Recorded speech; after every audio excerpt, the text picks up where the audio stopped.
আজ খুব সকালে উঠেছি, উঠে স্নান টান করে রেডি হয়ে ছাদে এসেছি পেয়ারা পাতা পাড়তে, কারণ বোন বলেছিল পেয়ারা পাতা নেবে।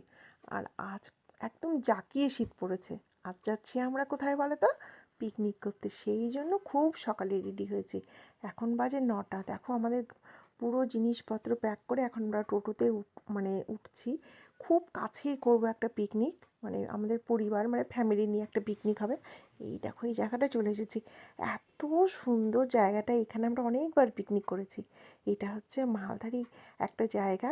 এই দিঘিটার নাম হচ্ছে কাজল দিঘি। তো অনেকটা সকাল, তাই জন্য এখনও বোনরা কেউ এসে পৌঁছায়নি। কারণ হচ্ছে প্রচণ্ড আজকে ঠান্ডা পড়েছে, রোদের একটুকু রোদ নেই, তার মধ্যে প্রচুর হাওয়া। এই জায়গাটা পুকুরের পাড়েই আমরা বসেছি, কোনোভাবে হাওয়া থামছে না। এদিকে একটা প্লাস্টিক ঘেরা দেওয়া হয়েছে।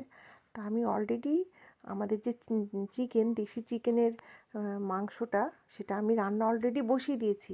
এতক্ষণে বোনরা সব এসে পৌঁছেছে। ও এসে এখন করছে হচ্ছে ডিমের টেবিল।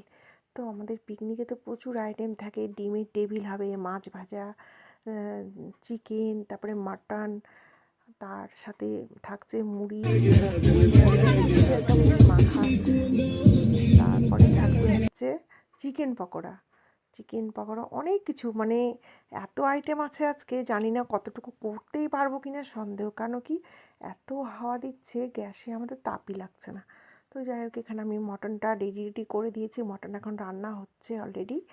আর আমরা একটু ঘুরে টুরে এলাম, আর পুকুরটা এত ভালো লাগছে দেখো।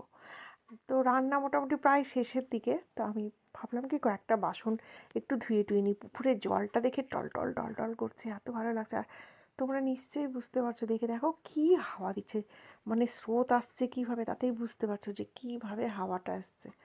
তো আমি এমনি জলগুলো দিয়ে, বাসন তো বাড়িতে গিয়ে মাঝামাঝি চুলবে, জাস্ট একটু জল টলগুলো দিয়ে একটু ধুয়ে নিলাম।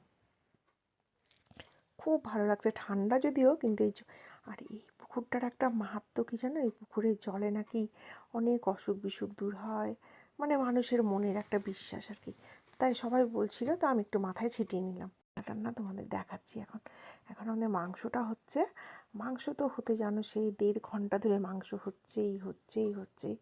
চিকেনটা মোটামুটি হয়ে গেছে, ভাত হয়ে গেছে, এখন মাংস হবে। আর আমাদের যত আইটেম ছিল, স্যালাড থেকে শুরু করে চিকেন পকোড়া, তারপরে ডিমের টেবিল, মুড়ি, চানাচুর, মাছ ভাজা, অনেক কিছু খেয়েছি, পেট প্রায় ভরা ভরা।